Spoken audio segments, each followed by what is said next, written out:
Okay, so ayan po, magandang araw po sa inyo lahat muli, mga madam sir, mga boss, mga lods, mga lodi, mga idol. So another property for sale ang ipapakita po naman po namin sa inyo. Dito pa rin po sa bayan po ng Victoria, Tarlac. So ito po yung property na pinapakita po namin. Ayan po, kabilaan po siya. Kabilaan. So dito po, bali ito pong binibenta nito, isang hektarya po siya. Tapos ang presyo po niya is 2.5 million. So nakaalong irrigation canal po siya, tsaka irrigation road. At dito po, ito po yung boundary po niya sa pilapil po na yan. Ganun po siya sa boundary po dun sa may mga puno ng mangga. Gaganon po dito. Ayan. Sa may hindi pa naani na palay na yan. Diretso po yan. Diretso na po hanggang dun sa may mga puno na yon. So ang estimate ko po, ayun nga po, dito siguro nasa mga ano po ito, nasa mga 7,000 o 6,000. Tapos siguro dito po mga 3 o 4,000 square meter po dito. And then ang maganda po dito, malapit lang po siya sa National Highway. Ayan po yung National Highway. Mga ilang metro lang po layo po niya.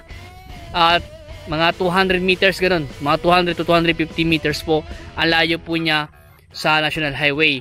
Tapos malapit lang din po siya sa town proper po ng Victoria. Mga ilang minutong driving lang din po. Ganoon din po sa town proper po ng Gimba, Nueva Ecija. Mga ilang minutong driving lang din po. So, boss, estimate nyo mga magkano kaya inaan ito? Mga ilang kaban kaya? Mga 120 ganon. Mga 120 daw po. Or mga 120 to 130 daw po every cropping. Yung naahani daw po sa ganitong land area ng bukid sa hektarya po. Pero ito naman po ay ito po ay title property, sabi ng source po namin, dahil meron po kami source na naglapit sa property na ito. Ito po ay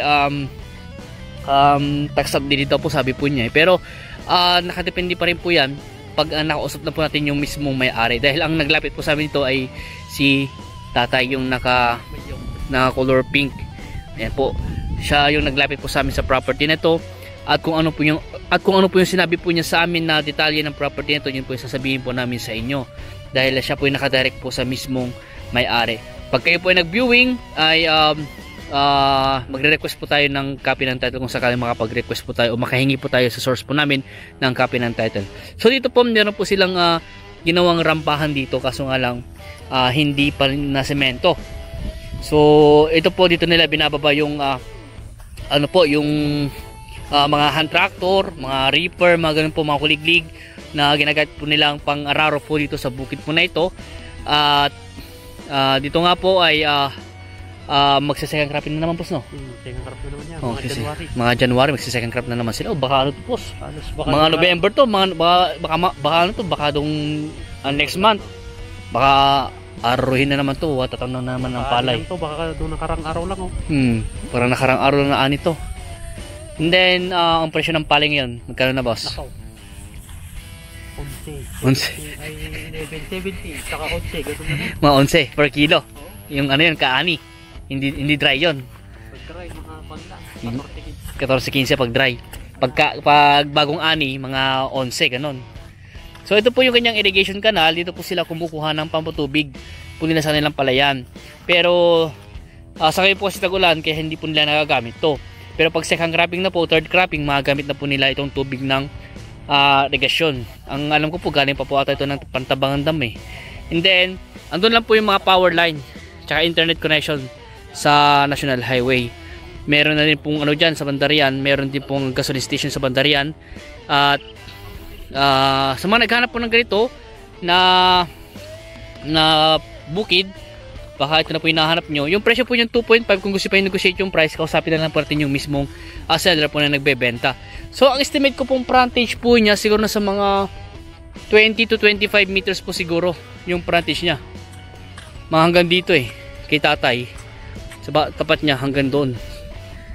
Mga nasa 25 to 30 meters po yung kanyang entrada. At naka-along irrigation road siya, kaya meron po siyang daan. So wala pong right of way po ito, kung hindi irrigation road po siya na daanan po ng lahat ng mga nabubukid. So ito po, pwede rin po ninyo itong sa mga mahilig po dyan magbukid, pwede po sa inyo ito.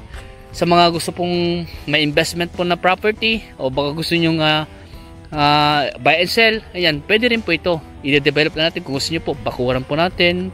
Pwede rin po taon lang to ng mga fruit bearing po kung gusto nyo. Ayan, o mga gulay pwede rin po. So nasa sa inyo po yan kung paano yung development na gagawin nyo sa property po na ito. Diyan sa highway po, may mga ano na rin po dyan, may mga establishment na rin po, may mga industrial, may mga commercial na rin po dyan na mga property po na may mga building na. So maganda rin po dito ay pang farm po talaga, maganda po siya for farming. Pero nasa inyo pa rin po yan kung anong gusto nyong development na gagawin nyo sa property nito, kung kayo po makapag-purchase sa property po na ito. Ayan. So ulitin ko po, ito po ay 1 hectare, ang presyo po niya is 2.5 at ito po ay titled property ay sa source po namin. At ito nga po, kung gusto nyo pong ma-view itong property na ito, mag-schedule lang po kayo ng viewing para maipakita po namin sa inyo. At kung gusto nyo pong makausap yung seller, ay kausapin po natin pag nag-viewing po kayo. Ayan. So hanggang dito po muna at maraming salamat po sa inyo lahat at God bless po.